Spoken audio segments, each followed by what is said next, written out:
I'm Christian Abbott. I'm Nathan Lavender. I'm Sean Abbott, and this is the Red Mist Podcast.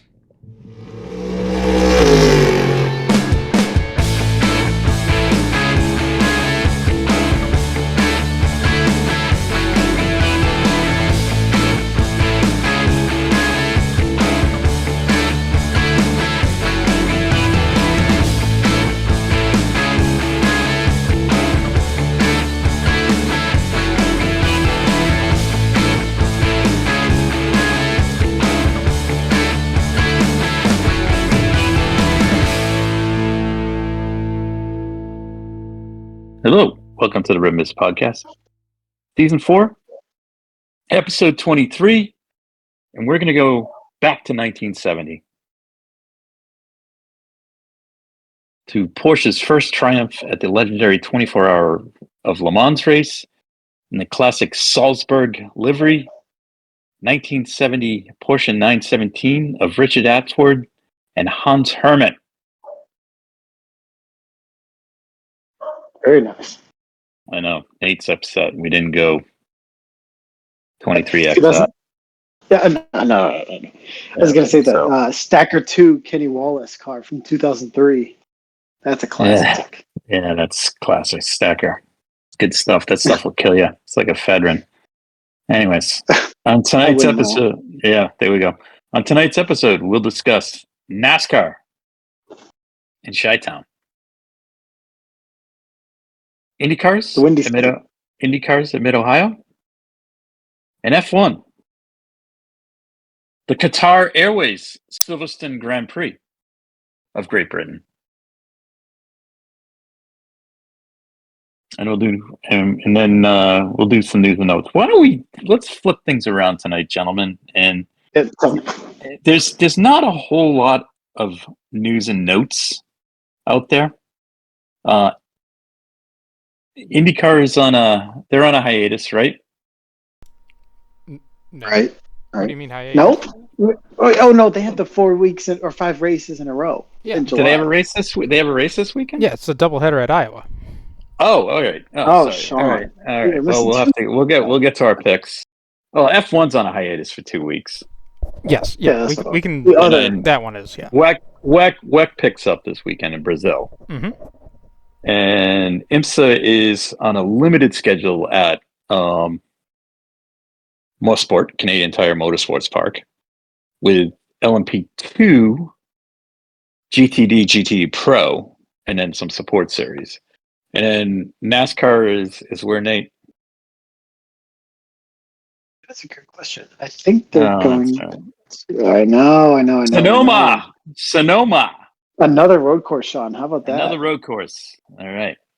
We know who's going to win that. So, are we sure that this is NASCAR? Are we with the schedule? Yep. Yeah, NASCAR's going to Sonoma with the Xfinity Series. Yep. And then we got, we still have another legit road course coming up in a couple of weeks' time too. To go bowling at the Glen. Which is a good name because that race is such a crash fest. It is like going bowling. Not compared to the Roval, which comes up in the chase, which makes no sense. The show, I know. All right. So let's just from a news perspective. I mean, first off, in sports cars, big news. Giovinazzi has signed a multi-year contract with Ferrari. That's exciting. I like that. That's good.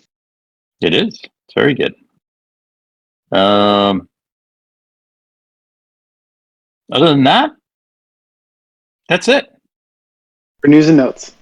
News and notes. There's nothing else. I got a couple other things. Christian's got some. Oh, okay. Good. If it has to do with BOP, I'm out. No. On Ferrari? This is just like a couple. It's more of just a rumor about WC and Silverstone getting that back on the calendar. Oh yeah, for next year. So that'd be nice. So that's being looked at. I would like that. Mm-hmm.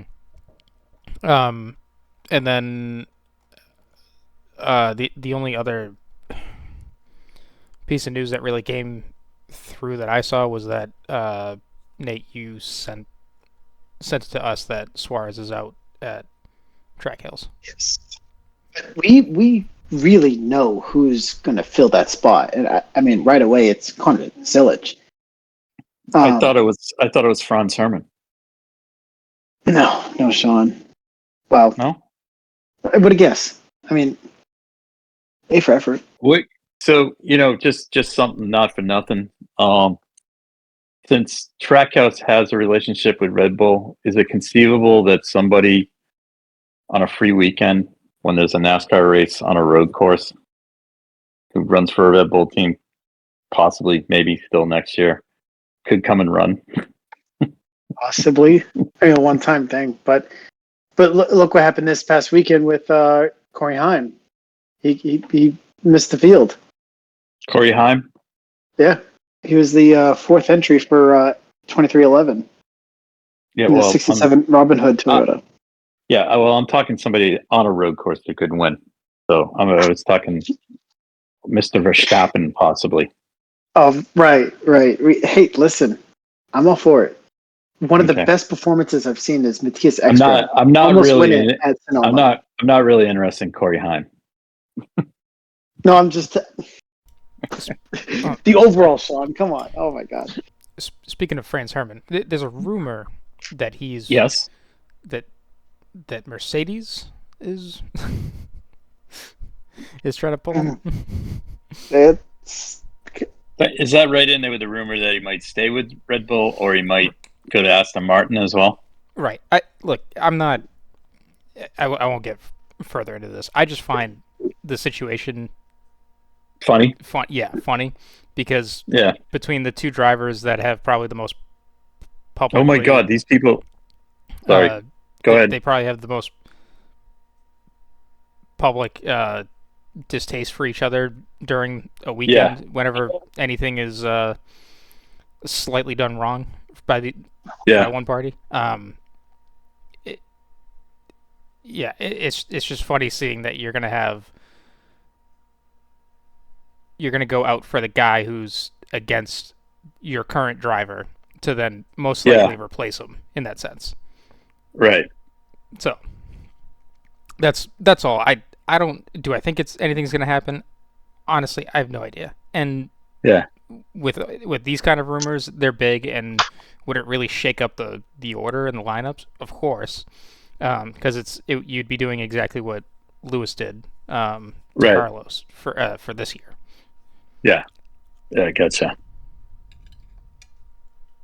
Well, I don't know. We shall see. I just can't see. I can't see Mercedes spending $500 million to get Max. Right. Because they have to pay. And Elliott eventually. Well, no, it's just like how much budget did they put into that team? Even the Copcast era. You can't keep doing it. Right. And you also got GT3 programs, and I know Toto says there's no way they're going to do hypercar, but at the rate they're getting left behind in that, they're going to have no choice but to do a hypercar program. All right. So, anyways, all right. Let's. Anything else? News, notes? I mean, Captain Leg qualified and got a top 20 finish. Yep. It's pretty cool. I think it's the highest finishing woman on a road course in NASCAR. I believe you're correct, Nate. I believe that's right. So that's pretty cool to see. Congrats to Kat. Christian, anything? Oh no, I guess the only other thing was Jack Crawford took the win in the feature race in F2. Very nice. Very, very nice. And it was kind of a cool race because it was raining and all sorts of good stuff. Yeah. So good stuff there. All right. Let's get to it. Let's go to NASCAR and let's all put our shocked face on when we say that SVG won in Chicago and he swept the weekend. He had himself a weekend in Chicago is what he did. He did. He did. he collected and left. Yeah. That's all he did. Yeah. He took a body count there. Now he's now the frightening thing is he's moved up in the points. Well, he could really advance himself far up in the points. I know. Even in this next race too. If he takes Sonoma. if he takes Watkins Glen and Sonoma, yeah. So No, I'm just saying it's true. It's scary how the standings can really change it. And you know what? This is what happens when you have to monkey around with a championship season, you know? Yeah, and then all of a sudden it backfires at you. Right. Okay, some people found a weird loop. Yeah. I mean, something out of it. Right. You win one race and then you ultimately win the championship. Is like happened last year, kind of garbage. But this is what happens. But based on such, Joe Logano is the least deserving NASCAR Cup champion. Right. And we'll see what happens. And we could see that happen again this year. It's gonna have to be like the 16th place guy. What if Austin Cindric wins? That would be, or Josh Berry wins. Right? Like it doesn't make sense. It's there you go. Melting my brain. All right. So let's get to this race. I mean, it's kind of fun watching SVG slug around the track, It's more fun watching these guys try and negotiate the track and then crash and then take out, Christian, what was it, like 10 cars got logged up on that one crash we saw? Yeah, Hocevar thought he could use every single inch of the track and more. Yeah, NASCAR's favorite, Carson Hocevar. Well, he hit the wall and then I don't know what happened, but he went across the track again. What happened is he broke his front right, smacked, and then bounced off one wall and into the other. The other wall. Yeah. Kind of hard to control the car when you break it. I'm not, obviously showing his depth of driver talent. Well, and someone said he didn't have very nice words. Was Austin Dillon. I forget the exact words, but he wasn't all too thrilled with him. About Hocevar after this race? Yeah. But it's like the irony is he's caused way worse things, such as Richmond last year. And here he is, bitching about this. Yeah, but are you taking like anything Austin Dillon says for, Oh, no, because he's never going to win a road course. The comedian right now is Ty Dillon. Oh, because he's crushing it in the bracket in the in-season challenge? Another gimmick. I'm like, as soon as I heard that, I said to Chris and I were watching it. I'm like, oh God, I forgot about that. And I was like, and then I wish the thing was, Nate, I wish you never said something about it because now it's in the back of my head. Yeah, because now it's so stupid. I'm not a fan of it, but then I find myself and then keep tabs at it. Look at Nate. I'm like, what am I doing? Nate's fallen for it. Yeah, I know.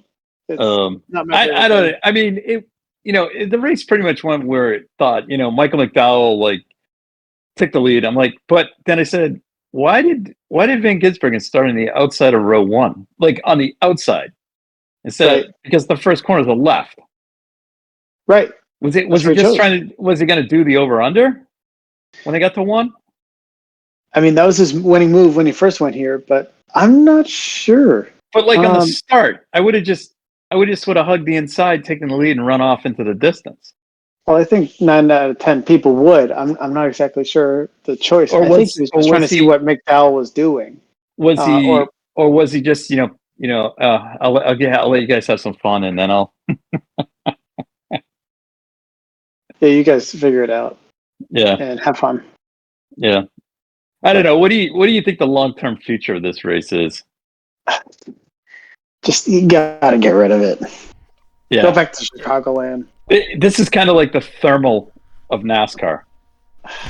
Sean, you're right, and I can't wait for it to go. It was I get it. interesting idea at first, NASCAR's first street course, whatever. But if you're going to do something like this, I know it probably sounds logistically insane, but I would do it with like IndyCar or like IMSA or something. You kind of make it a bigger weekend than what it is. I'm not like my only thing with the track is it's like Detroit in IndyCar. It's just too narrow, right? But then again, like it's not just narrow, too but narrow. It's almost too big. It's kind of just point and squirt. Yeah, I mean when you look at the overhead shot of it, it's two squares. It's like a grid. Yeah, exactly. I mean, really, like what more? It's probably about as boring of a street course as you could make it. It's all pretty much all 90-degree corners. Yeah, and I don't know. I get it's got two bridges, a fountain. I mean, if they ran NASCAR at Albert Park, it would be awesome. Yeah. It like that. See, there's the doubleheader weekend that you should have. Not with F1. They should have supercars and NASCAR at Albert Park. Mm-hmm. And like 3 NASCAR drivers go to the supercars, and then 3 drivers. You know what I mean? Like do both. Yeah. Well, I think that's asking a lot because I honestly think a supercar driver going to NASCAR will adapt easier than a NASCAR driver going to supercar because the supercars have those funky tires. It's just a whole different animal, Yeah, it's a way different animal. I know people go. I mean, Van Gisbergen will say it's sort of like it, but they're not. Like the Gen 3, the whatever this car is sort of like it, but it's not. The tires on the supercars are super. They're super hard. They're not. It's a. That's why guys come up through the Super 2 series, and then to supercars. But it would be. I mean, from a fan standpoint, I would love it. And I think it's a fast track. Mm-hmm.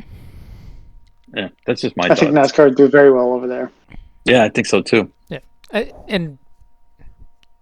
guess to like the point of Albert Park, like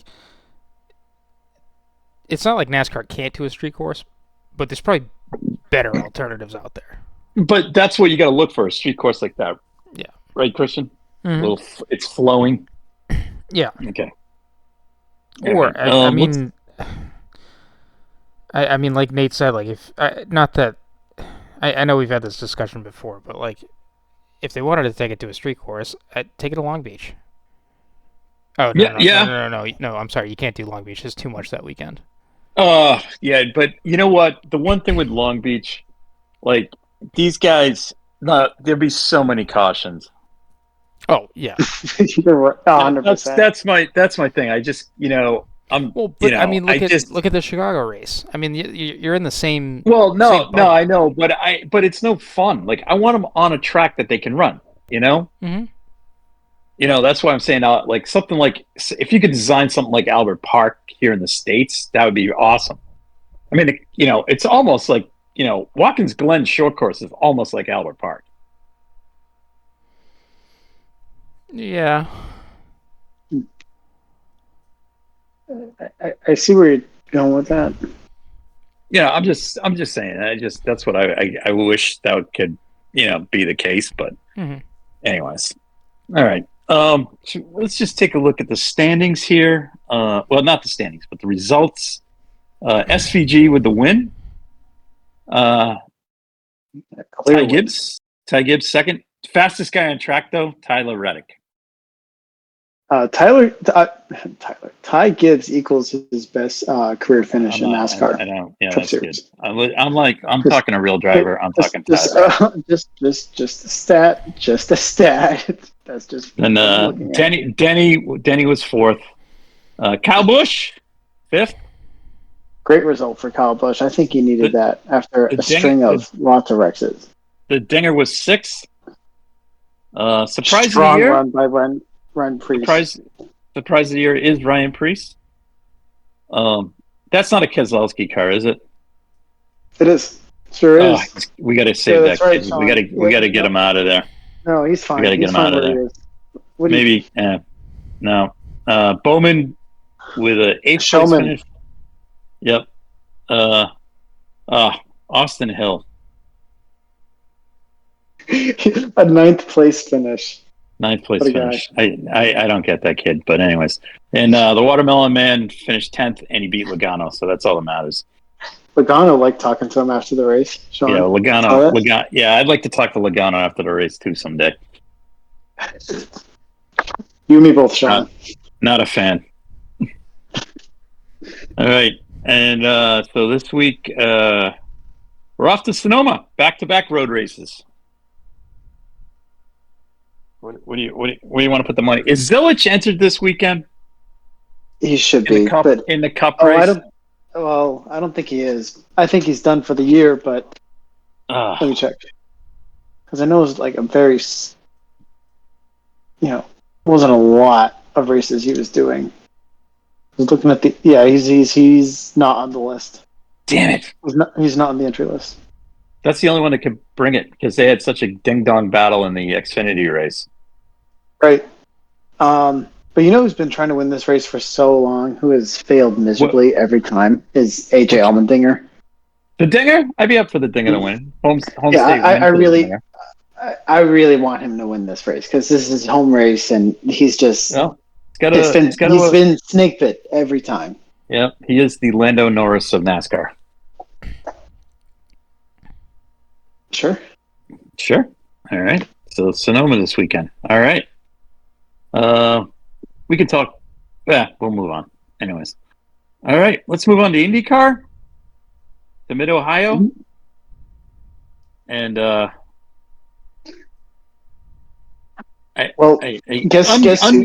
uncharacteristic mistake from Alex Palou with 6 to go. I was talking about that. And Mr. I Hang Around appeared. Pounced. And won. And he ties Will Power for most road course wins in IndyCar Will Power. history. But I also believe, is this correct? What? Like, is it 21 years with a podium or 21 years with a win? Oh, a win. That's impressive. That's insane. We're over just talking 2 decades of just winning in IndyCar. One race a year. That's impressive. Yeah. Yep. That guy.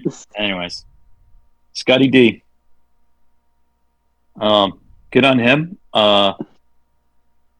Palou really he like controlled the race. I mean, it was like it was like on cruise control, and then he just made a mistake. Got in the marbles, and the car ran wide, and Dixon pounced. That was it. Oh, and I would even add furthermore to that. It's not like Scott Dixon started up in the top 5. He was no. I think around the top 10. It was as usual. It was the usual. Just strategy and driver talent. And when I talk strategy, I'm talking from the pit wall.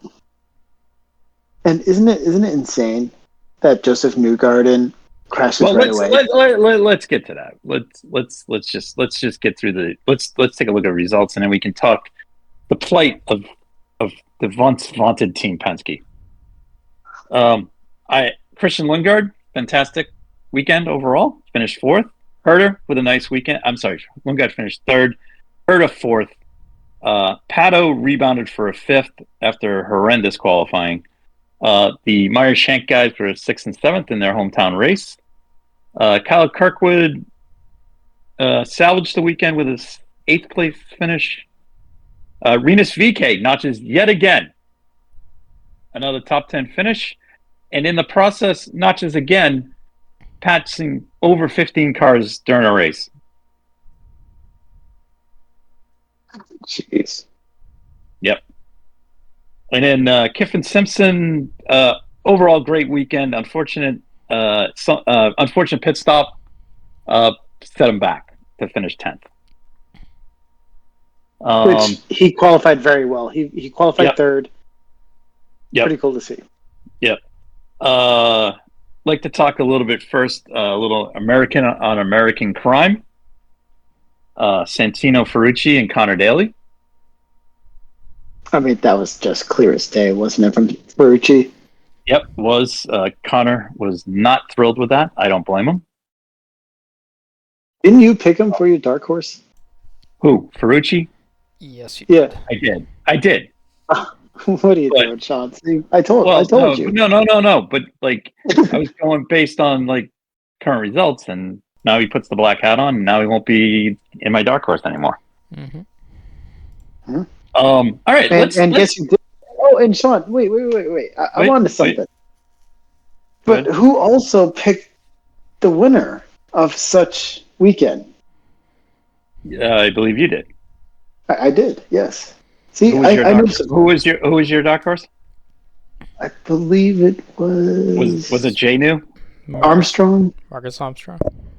Okay. There you go. 7th place finish. Good job, See? Christian. How was yours? Not bad. Very consistent. They finished 5th and 6th. They had Ward and Rosenquist. There you go. All right. So okay, all right. I mean, five out of our 6 picks were very good. We're in the top 10. Yeah. Yeah. Except Ferrucci effed it up. Mm-hmm. All right. Let's talk Team Penske. What is going on? Yeah. Woof. Can we say woof? Who is woof? Huh? What? Justin Newgarden? Oh, this guy. Let's just talk. How many cars were entered in this race? 27 cars. 3 Penske cars were entered. The highest finishing Penske car finished 23rd with Scott McLaughlin. The next highest finished car was 26th by Will Power, and bringing up the rear, Joseph Newgarden in DFL. Nice. Who put on a fantastic display in qualifying, and then lived up to his equally boorish behavior that has been synonymous with this season of storming off. So somehow he was able to muster up the emotional strength to participate in the Fox broadcast pre-race interview, and then I lost all credit for Fox and Will Buxton, who immediately said, we thank Joseph Newgarden for taking the time to interview. No, there's no need to thank. He's not that's his job. Okay, that's his job. So that's his job. Whether he's good or bad, it doesn't matter. That's his job. So if he going to say the wrong thing, FIA won't find him because he's not in. No, but it's just yeah. Anyways, so fantastic weekend. Way to go, Team Penske. Things are going well over there. And so, what do you think is going to happen at Iowa? Because Joseph Newgarden traditionally wins very well there. All right. Well, let's just take a quick look at the standings in IndyCar, because unlike other series, they actually do a season-long championship.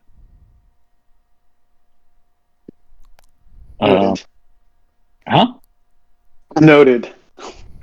So right now, Alex is leading with not Alex Gomes, but Alex Palou is leading with 430 points. He is 113 ahead of Kyle Kirkwood, and Kyle Kirkwood is 12 points ahead of Pato O'Ward, and here he is in 4th, Scott Dixon. And if I look at this, the highest Penske guy is 9th, and that's the guy without a contract, Will Power. In the top 10, we have 4 Chevrolets sitting in 3rd, 5th, 9th, and 10th, and the rest are Hondas. We have Rinus VK sitting at 13th position overall, and that's with Dale Quinn's. He's the last driver in the field for the year, and he's on the smallest team. Yeah.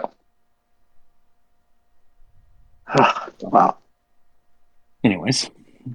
Pretty exciting. All right. Yeah. Next up. Oh, this is only hold on. Sorry. Wow.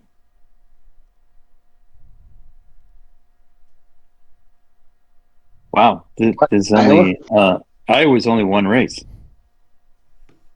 It's one race. Those two. Two. Those two. It's July 12th, 5 p.m. on Fox. Oh, and it then is. the It next is. race, Sorry, you're right. Yep. Yeah. July 13th. Yep. 1. Yep. 5 p.m. Eastern and 1 p.m. Eastern on Sunday. Oh, good. So they'll only slightly melt on Saturday and then completely melt on Sunday. Oh, okay, good. Right. Mm-hmm. All right. I don't know, Nate. I can't say how well Penske will do because they actually have to have the legitimate attenuators attached to their car. Right. So I'm just going based off of last year because Scott McLaughlin won the race 1, and then if Will Power won race 2. If we go to last year, granted, those two drivers won. Both cars were running with the illegal attenuators on the cars.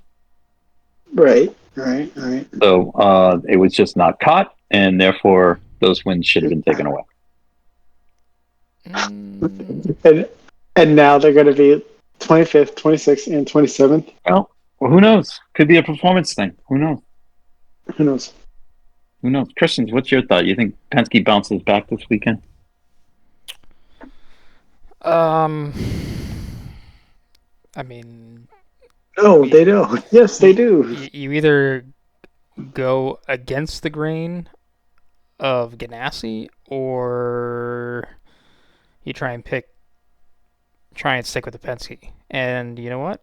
I'm going to stick with the Penske, but it's not going to be the Penske team. It's going to be the B team, AJ Foyt, and David Malukas is going to take the. Oh, so we're going right. Are we going right to picks right now? I'm going right to picks because that was a good segue into All it. right. Okay.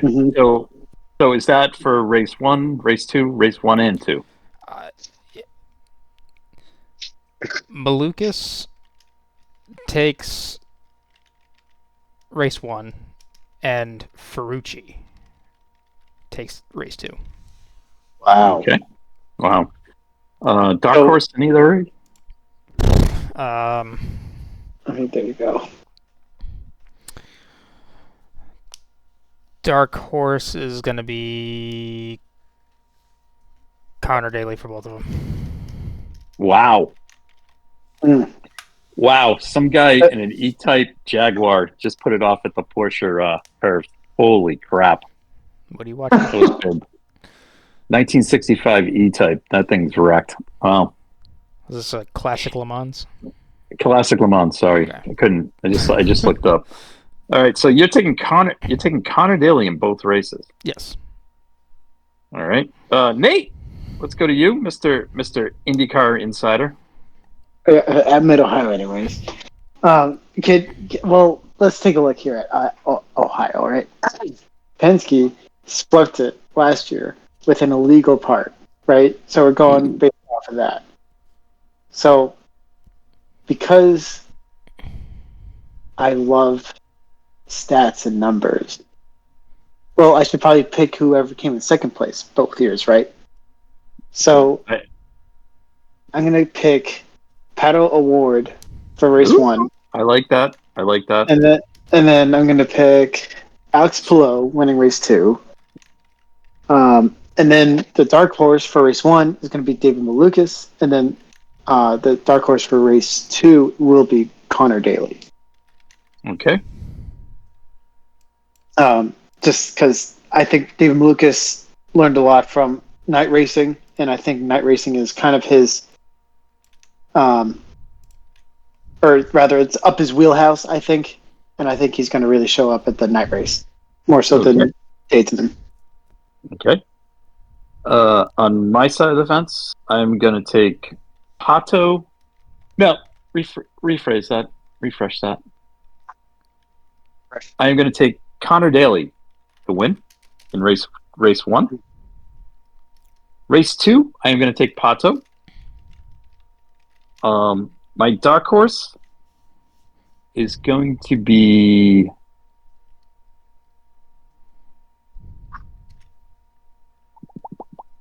I'm going to take Rossi as my dark horse in race 1, and in race 2, my dark horse is going to be.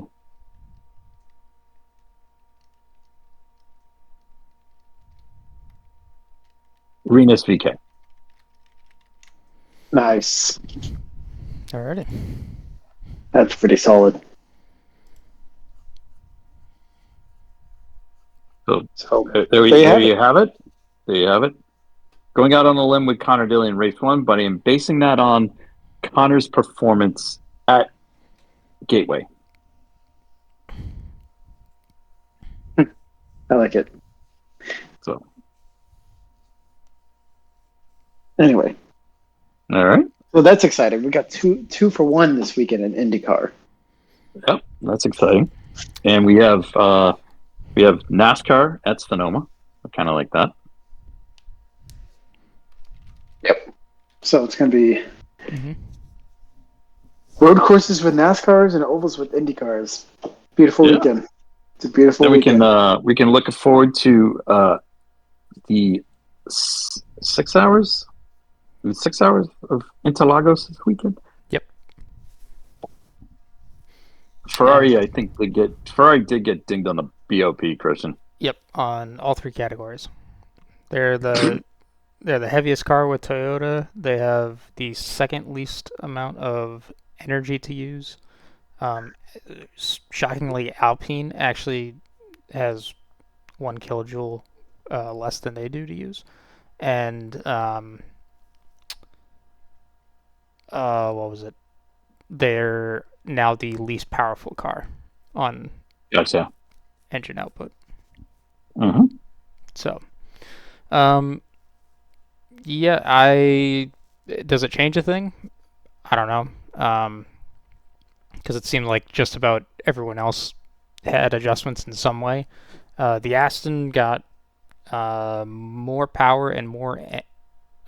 They got weight removed and more energy to use in a stint, and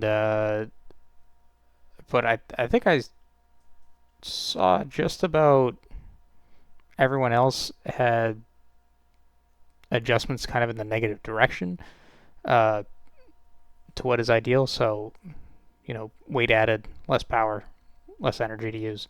Mm-hmm.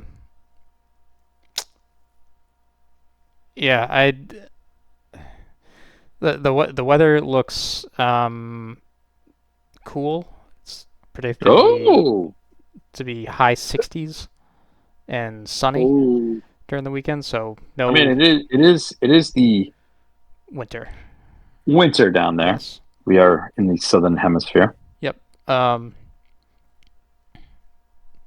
yeah, I mean, it'll be interesting to see how it plays out. I would probably still hedge my bets on Ferrari.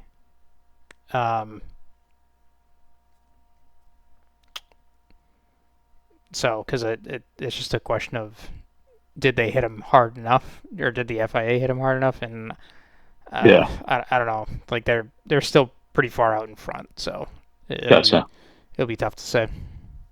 Yep. Yeah, and then IMSA's at Mosport, like you mentioned. So this leaves us with Formula One to recap the show and end the show. Yeah. All right. So let's get to it.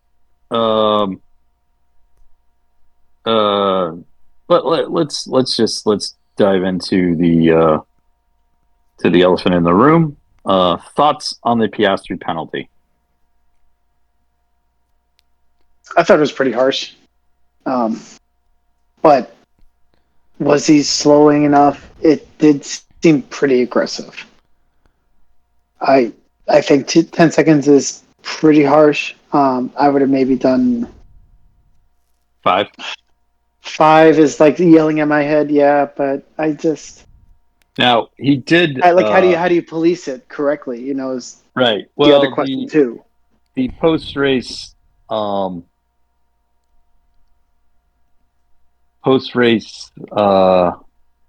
podium? podium. Well, I should not post race investigation, in which the FIA offered its opinion, showed a massive slamming of the brakes by Piastri. That's not good. Yeah. Not just once, but several times. I kind of disagree with that because You disagree with the FIA? yeah, I don't think it's massive. Wow. I mean, should he have gotten a penalty? I think the FIA boxed themselves into a corner on this one. Oh, that's fine. Because I think 10 seconds was harsh. I don't think that.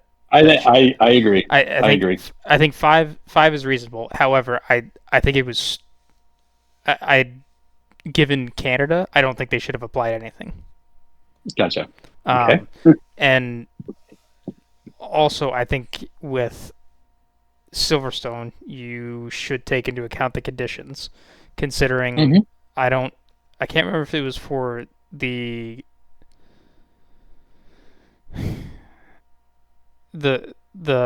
restart that Piastri got dinged on. I can't remember if that safety car was brought out because of Hadjar slamming into Antonelli, or if that was the caution before. Oof, that was brutal. Because that in itself shows you that the drivers cannot see each other. Yeah, on that track. was brutal. When you saw the onboard of Max, at the time Piastri had slowed,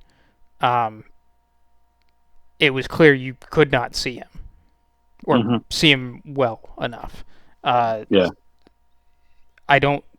Does that excuse Piastri from, potentially hitting the brakes harder than normal? No, but also I'm willing to give him the benefit of the doubt that he was braking, and at the same time the safety car lights did go out. I think each time that the safety car was giving notification to the drivers that they were going back to green was pretty late throughout the lap. So he probably should have put the lights off before Maggots and Beckett's, I'd say. Yep. Or, maybe the FIA needs to change the rules to say that drivers can't go below pace speed. Gotcha. Once the lights go out, because there is a stupid amount of games that gets played with this, and for now 2 races, not in a row, but pretty close together, you've seen the potential for an incident to be brought out. And you can also, and this also goes to like some criticism with Verstappen of how he plays games with the restarts too, and all that stuff. So everyone's trying to look for an advantage. I mean, how much does it really give you? Definitely more than, if you just held speed and went. So I think this holding back stuff is kind of stupid to begin with. So just get on and go with it, because all this time and effort you spend on keeping the tires warm, it's just gone. You can drag the brakes, but it only does so much. So and plus too, like you saw after Piastri went, when he slammed on his brakes aggressively, Verstappen was trying to catch him coming out of is it Cops? I think I've messed that one up. Anyways, so. They go through the right hander, and Verstappen loops it. So, and I know he was definitely pushing the limits, clearly, but tires are probably cold and less than ideal, and The same thing happened with him too at Spain when he came around the last corner. Granted, he was on hard tires compared to everyone else who was on softs or mediums, whatever.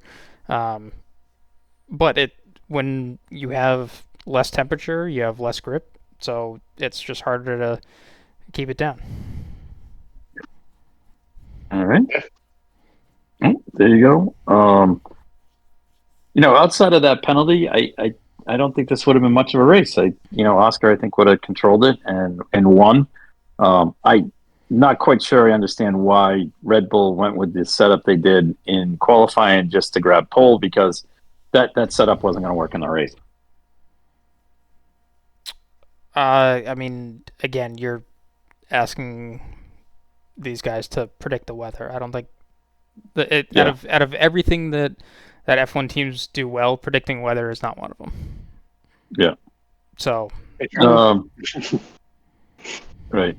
So that leaves us with the feel-good story of the weekend. Nico Hulkenberg. Yes. Finally. With a third-place finish. Podium. Mm-hmm. First podium in F1.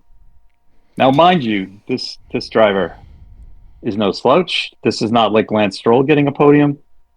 This is a guy who, in a third car at Le Mans in 2015, teamed with Earl Bamber and Nick Tandy, took the win outright. And then won at various levels in junior formula, and he's not a slouch. So, well done to Nico. Yep. And this is 15 years in the making. Excuse me. That is correct, yes.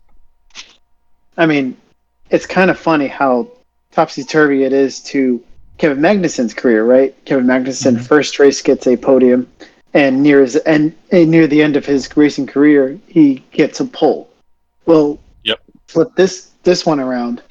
In his rookie season, Nico Hulkenberg gets a surprise pole with Williams at in Brazil, the Sao Paulo circuit, Interlagos, and now look at this, 15 years later. Yep. And I would argue probably the track where it would be his best chances of getting a podium gets a podium. Because mind you, remember when he came back as a super sub, if you will, in F1, he was with Racing Point and finished, I think, third in qualifying. Was doing very well as a super sub then. Mm-hmm. So if I were to guess where the track would be in today's F1, in Hulkenberg's return to F1, his second stint in F1, I would guess Silverstone. And here we are at Silverstone talking about Nico Hulkenberg getting a podium. Yep. I thought it was awesome. So it was like cool. Especially with a C team like Sauber. Yep, 100%. Although in the last 4 races, Sauber has outscored Verstappen for Red Bull. Not just Verstappen, Red Bull Red Bull in its entirety. They've outscored. Right. Yeah, but Red Bull in its entirety is just Verstappen. Yes, but we can just say Red Bull in its entirety. Okay. All right.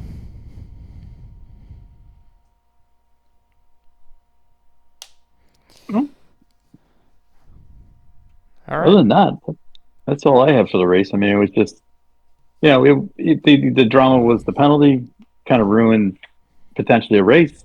Mm-hmm. And the feel-good story was the Hulk.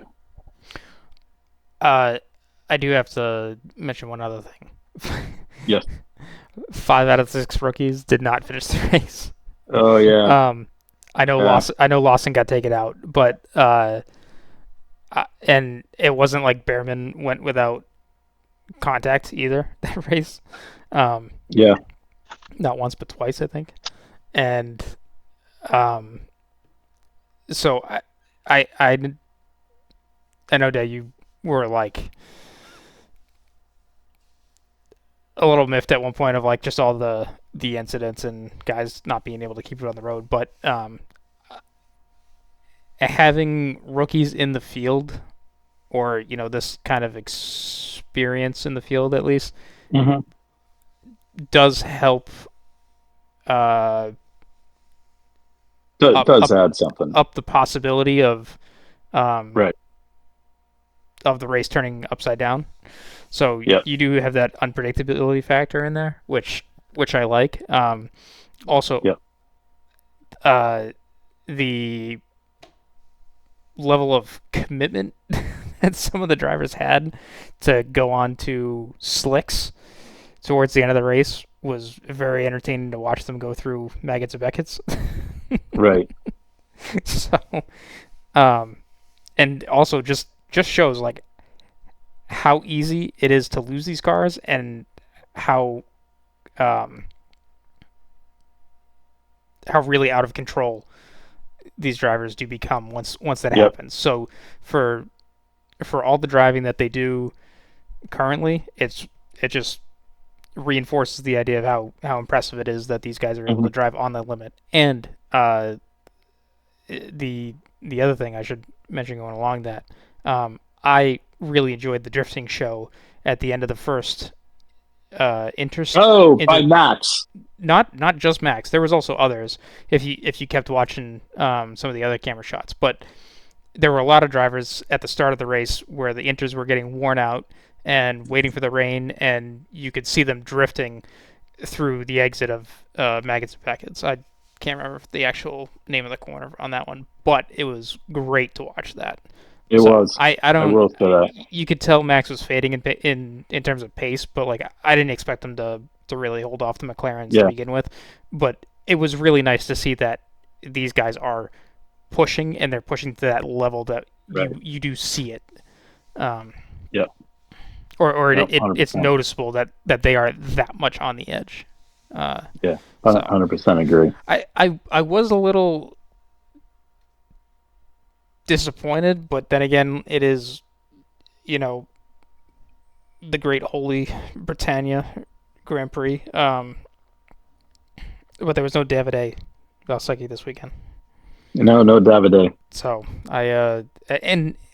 and just those camera shots at Maggots and Beckett's, I thought he would have been perfect for that one. So I was to bring the passion and enthusiasm of seeing these guys push it. So it was good stuff. But yeah.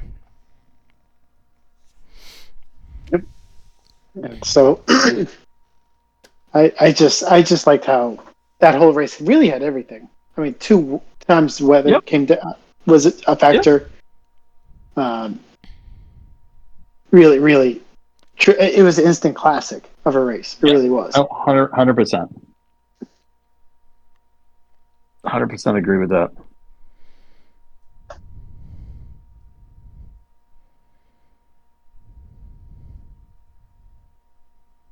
All right.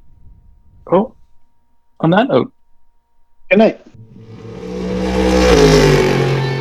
Thank you guys for listening to the Red Mist Podcast, hosted by Christian Abbott, Sean Abbott, and Nathan Lavin. It's produced by Christian Abbott, and music is by Alex Wart and Harrison Tate.